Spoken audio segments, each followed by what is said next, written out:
Bonjour et bienvenue dans l'entretien d'RMI où nous avons le plaisir aujourd'hui de recevoir l'activiste des droits de l'homme mais également député M. Biram Dahabed. M. Biram Dahabed, bonjour. Bonjour. Merci d'avoir accepté notre invitation.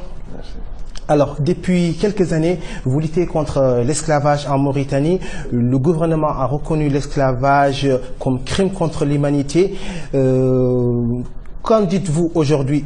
Qu'est-ce qui est urgent pour la lutte contre l'esclavage en Mauritanie?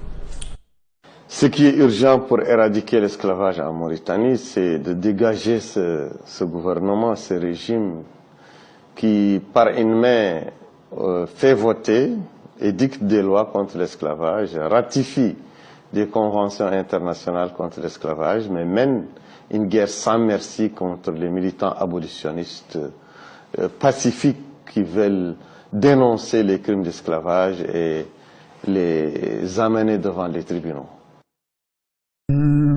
Comment dire, vous dénoncez en ce qui concerne en tout cas la lutte que mène le gouvernement contre l'esclavage. Vous dites que c'est pour une consommation étrangère. Vous-même, vous avez reçu pas mal de prix à l'étranger. À votre avis, qui en fait le plus pour l'étranger? Le régime mauritanien de Mohamed Ould Abdelaziz n'a rien fait contre l'esclavage. Ils disent lutter, et puis voilà, ils ont promulgué des lois. Après, dans les faits... Il y a Amnesty International qui leur a déjà sorti un rapport dont le titre est que les actes sont plus éloquents que les paroles. Ça en dit long sur la fausse ambiance et la fausse impression que donne le gouvernement mauritanien, qui remplit chaque mois ses prisons de militants anti-esclavagistes pacifiques qui sont soutenus par les organisations de défense des droits de l'homme internationales, par les observateurs internationaux, et qui sont décrits comme étant des militants pacifiques conformes au droit national mauritanien et au droit international. Ce gouvernement qui est dénoncé, épinglé par toutes les instances internationales onusiennes, mais aussi sous-régionales dans le monde et par les organisations nationales mauritaniennes. Donc, ce gouvernement n'a rien fait que 17 procès politiques pour les membres de IRA Mauritanie durant la décennie où Mohamed Ould Abdelaziz est président, des dizaines de membres militants pacifiques de IRA torturés et encore des dizaines incarcérés et condamnés à des peines de prison plus ou moins lourdes et dans des procès inéquitables. Donc avec une impunité totale pour les esclavagistes qui sont répertoriés même dans les rapports des organisations internationales indépendantes comme Amnesty International, comme Anti-Slavery International, et aussi dans des rapports, des rapporteurs spéciaux des Nations Unies, et même dans des rapports d'États qui ont leur mission diplomatique en Mauritanie, comme les États-Unis. Il y a eu des condamnations trompe-l'œil, des condamnations qui sont le synonyme de jeter la poudre dans les yeux de la communauté internationale et nationale. Parce que des gens coupables de crimes contre l'humanité, qui est imprescriptible et dont la peine minimale est prévue est 10 ans de prison. On voit des gens condamnés à 2 mois de prison, à 1 année avec sursis, à 2 ans avec sursis. C'est de la complaisance. C'est de la complaisance totale. Alors, vous parliez tout à l'heure de l'ambiance. Mohamed Ould Mouloud, donc le président de l'UFP que nous avons reçu récemment à RMI Info, disait que depuis que Mohamed Ould Abdelaziz a renoncé à l'aventure du 3e mandat, le pays respire un peu l'espoir. Depuis, on sait que Mohamed Ould Abdelaziz soutient Ould Ghazouani. Qu'en dites-vous aujourd'hui? Bon, je pense qu'avec la candidature du général Mohamed Ould Ghazouani, une candidature présentée par Mohamed Ould Abdelaziz lui-même, je pense que Mohamed Ould Abdelaziz rempile, mais derrière les rideaux. Je pense que Mohamed Ould Ghazouani n'est qu'un écran, n'est qu'une marionnette entre les mains de Mohamed Ould Abdelaziz. Donc Mohamed Ould Abdelaziz voudrait encore obtenir une décennie du pouvoir, mais il va tirer les ficelles. du pouvoir, il va gouverner la Mauritanie par procuration de Mohamed El Ghazouani. Donc le danger reste toujours là, mais je sais que le peuple mauritanien va difficilement laisser faire Mohamed El Abdelaziz, arriver à ses desseins et encore de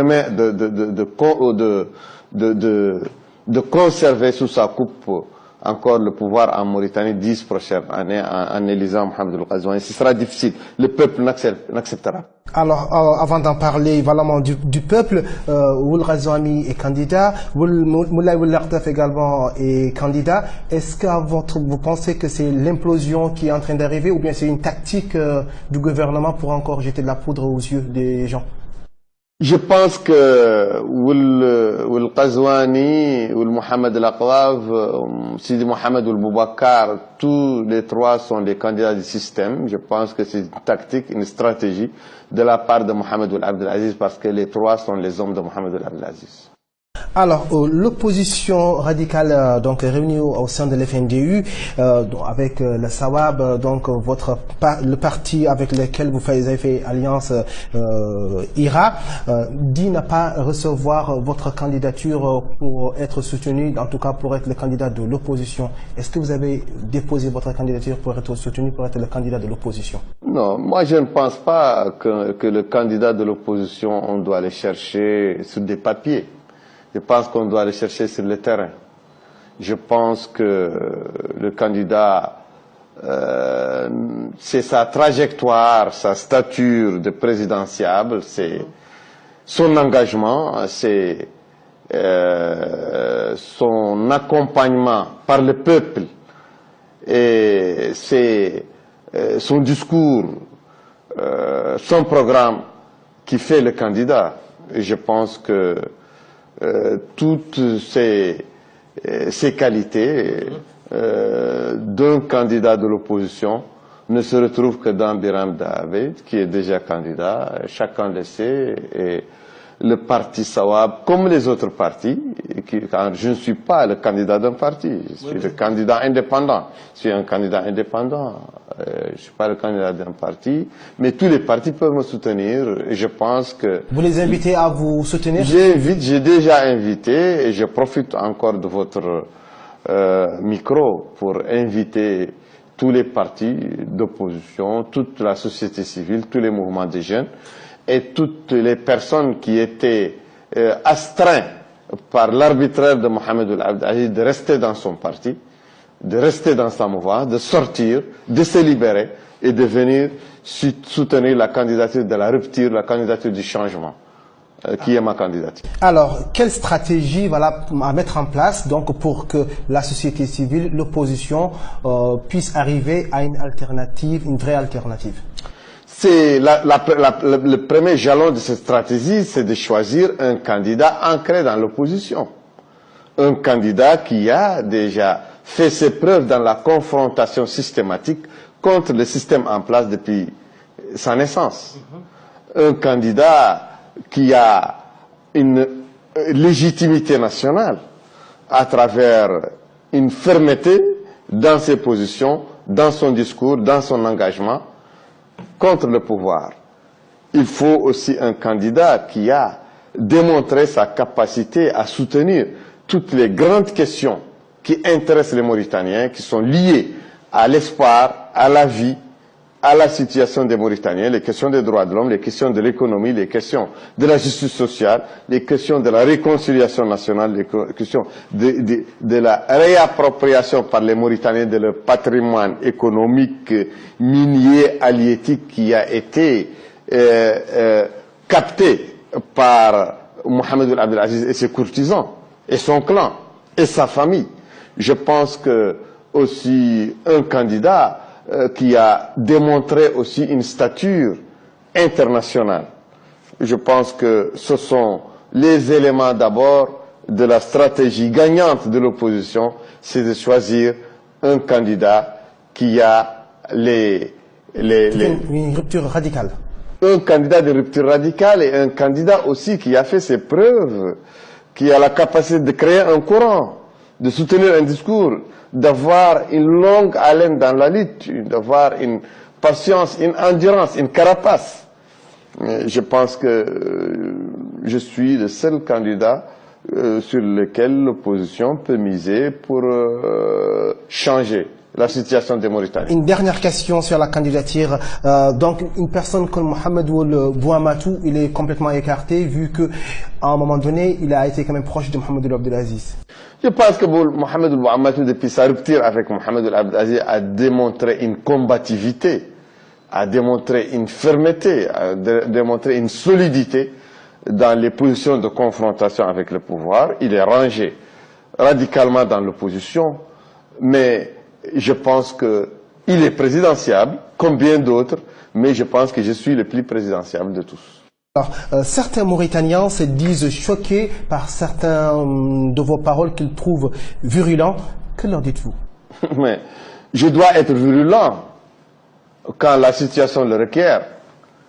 Ma virulence, mes propos sont à la hauteur du forfait qui est infligés aux Mauritaniens par leurs bourreaux, qu'ils soient esclavagistes, qu'ils soient racistes, qu'ils soient corrompus, qu'ils soient gabégistes, qu'ils soient dictateurs.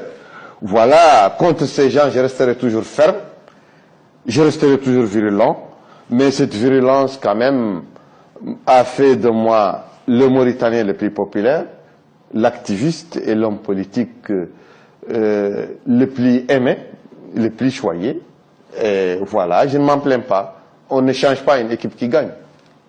Monsieur Biram Tabet, merci d'avoir répondu à notre question. C'était l'entretien de Rémi. À une prochaine fois pour un nouveau candidat à l'élection présidentielle en Mauritanie.